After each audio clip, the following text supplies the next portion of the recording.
नमस्कार बंधुरा आमार रान्नाघरे तोमादेर सबाइके स्वागत जानाई। आमी आजके एकटा सिम्पल रान्ना करब।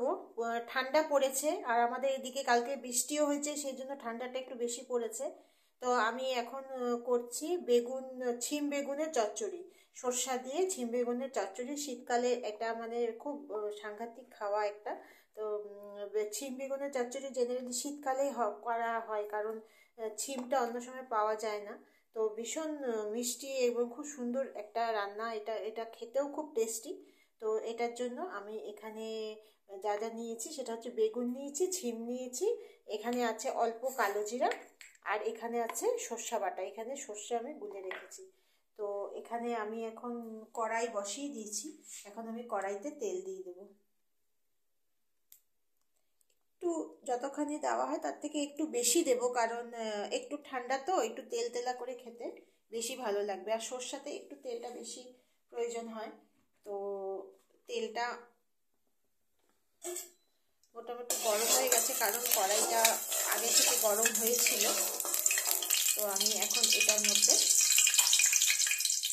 দিয়ে দেব এই কালো জিরা। কালো জিরাটাকে একটু নেড়ে,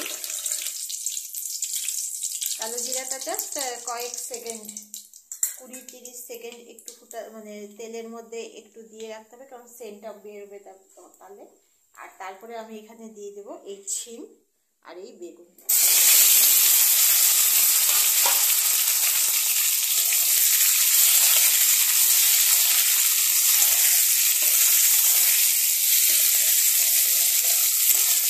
এটা রান্নাটা সবাই জানে, যারা নতুন যারা জানো না তাদের জন্য এটা করছি আমি। তো এটা একদমই সিম্পল রান্না, কিন্তু খেতে ভীষণ স্বাদ। এটা তেলটা দিয়ে ভালো করে এটাকে ভালো করে এইভাবে কষিয়ে দিতে হবে। তেলটা একটু বেশি দিয়েছি, কারণ বেগুনও তেল টেনে নেয় সঙ্গে সঙ্গে। দেখো তেল কীভাবে টেনে নিয়েছে। তো এটাকে 1 মিনিট এভাবে একটু কষিয়ে নিতে হবে। আমার ভিডিও যদি ভালো লেগে থাকে তাহলে লাইক, শেয়ার আর সাবস্ক্রাইব করে দেবে প্লিজ।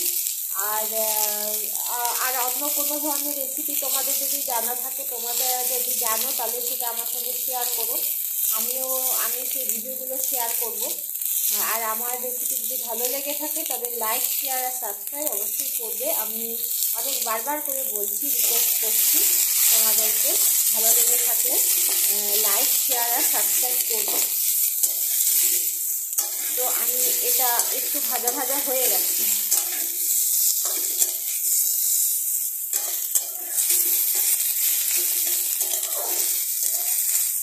এখন এটার মধ্যে লবণ দিয়ে দেবো।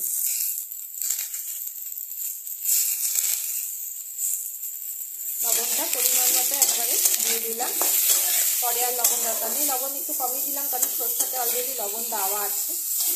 তো লবণের সাথে আমি এটাকে ভালো করে মেখে নিলাম।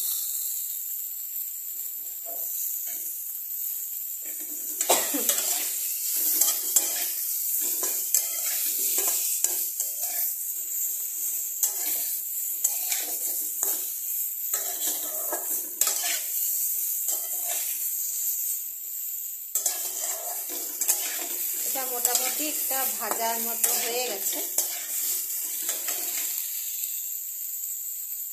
তাহলে এটা হয়ে গেছে, আমি এটার মধ্যে সরষে বাটাটা দিয়ে দেব।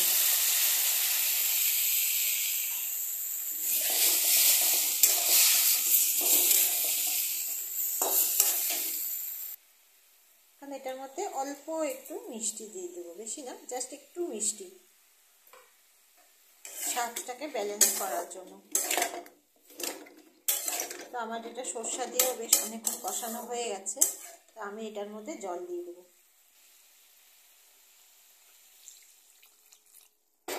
বেশি জল দেবো না, কারণ এটা একদম মাখা মাখা হবে জিনিসটা।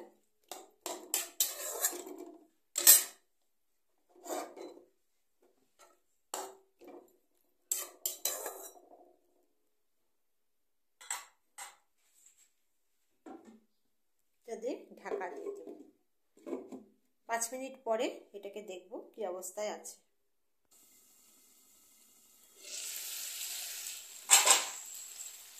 এটা জল শুকিয়ে গেছে। আমার এটা পুরোপুরি কমপ্লিট হয়ে গেছে। এখন এটার মধ্যে আমি এই কাঁচা লঙ্কাটা এইভাবে দিয়ে দেবো। কেউ ইচ্ছা করলে এখানে ধনেপাতাও দিতে পারো, আবার ধনেপাতা ছাড়াও কেউ খেতে পারো। ধনেপাতা দিলে আরও খেতে টেস্ট হবে, তা আমি এখানে ধনেপাতা দেবো না। তো আমার এটা পুরোপুরি তৈরি হয়ে গেছে।